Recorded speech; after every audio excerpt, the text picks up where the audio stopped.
идешь к реке, ладонью теплой мартовское утро погладить незаметно по щеке.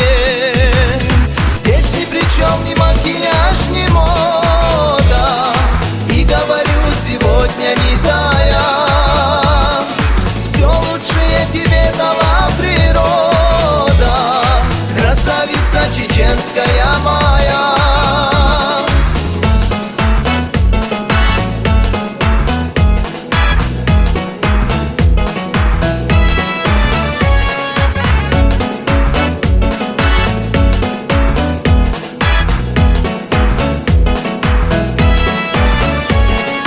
По девичьи спокойно и упруго ступаешь ты величию под стать. Сегодня чья-то дочь, сестра, супруга, а завтра чья-то будущая